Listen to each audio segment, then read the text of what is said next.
computers, phones, laptops, and similar electronic devices that we use every day. But do we really understand how these devices actually work? Okay, we probably know the basics. I will explain. We probably know stuff like the CPU, RAM, ROM, etc. And we probably know that the CPU is a miniaturized electronic component which controls the execution of a computer and which performs the basic arithmetic and logical operations. It is colloquially called the brain of the computer. Correct. See, every day, sorry, my boy, I memorize my computer definitions. I memorize my computer glossary. I memorize my keywords. But what we do not know are the inner workings of the CPU and how it interacts with the main memory through the process of the machine instruction cycle. In this episode of Man vs. Machine, we will go into depth and learn all there is to know about the machine instruction cycle. Divulging in depth into the machine instruction cycle, it might be helpful to understand the basically about the main parts of the CPU. The ALU is the number cruncher of the CPU. It's composed of circuitry and performs logical operations of the CPU, such as addition, subtraction, multiplication, and division, among other operations. It performs bitwise and mathematical operations. It's the last component to perform arithmetic operations. Most of the operations of the CPU are performed through multiple ALUs, which load their data from input registers. They perform basic arithmetic and logical operations such as not, and or. We have the control unit. The control unit directs the flow of instructions and data within the CPU. That was a nice brief introduction into the basics of the CPU. Now, let's talk about how the CPU integrates all those components to create what is called the machine instruction cycle. Now we'll be explaining the machine instruction cycle through the use of this model. The first part of the machine instruction cycle is known as the fetch phase. Here, the instruction from the address for the first register is sent via the address bus to the program counter, and a duplicate is sent to the memory address register. In the program counter, it increments that address by 1.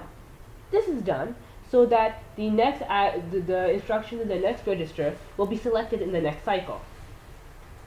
The original address which was stored in the memory address register is sent to the address bus. Then this address is selected and the instructions in this address, let's assume that these are the instructions, are sent via the data bus to the memory buffered register, and a duplicate is sent to the instruction register. This concludes the first phase of the machine instruction cycle, which is known as the fetch phase. To better understand the first cycle, it's easy to think of it similar to the process of a boat attendant at a lake. At a lake, the boat attendant will call the boat by its number, such as boat 3. Your time is up. The number of the boat, boat 3, is similar to the address, and the data is its content. The next phase is the decode phase. Here the instructions in the instruction register are sent to the decoder, which makes sense of these instructions. Then after the decode phase comes the execute phase. Here those instructions that the decoder has decoded goes down to the control unit, which performs these instructions and then stores the result back in memory. Now let's give an example to really understand how this control unit works. Let's say that the instruction was to increment the contents of register A by 1. In order to do this, we have to assume that there's something in register A. So let's assume that there's 0 to H in register A.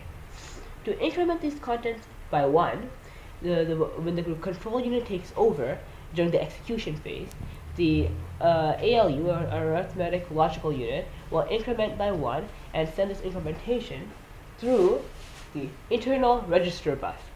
And then which will increment the content of register A, so it'll become 0, 3H.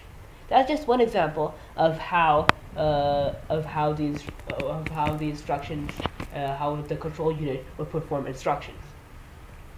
And hence, this concludes the 3 main topics, or the 3 main phases in the machine instruction cycle, which is fetch, decode, and execute.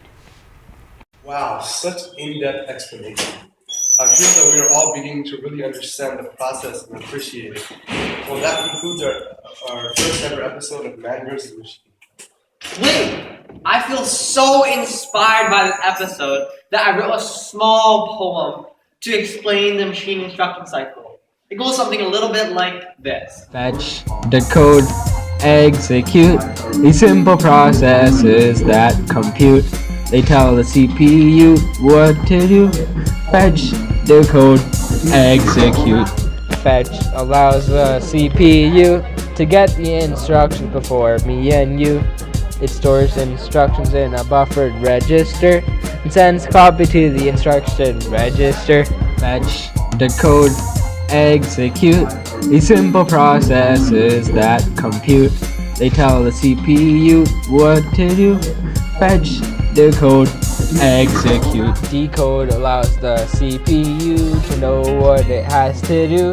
It makes sense of the situation so that you wouldn't have an error of compilation. Fetch, decode, execute. These simple processes that compute. They tell the CPU what to do. Fetch, decode, execute. Execute allows the CPU to do what it has to do. The control unit takes over. Then we're off to the next register. Fetch, decode, execute. These simple processes that compute. They tell the CPU what to do. Fetch, decode, execute.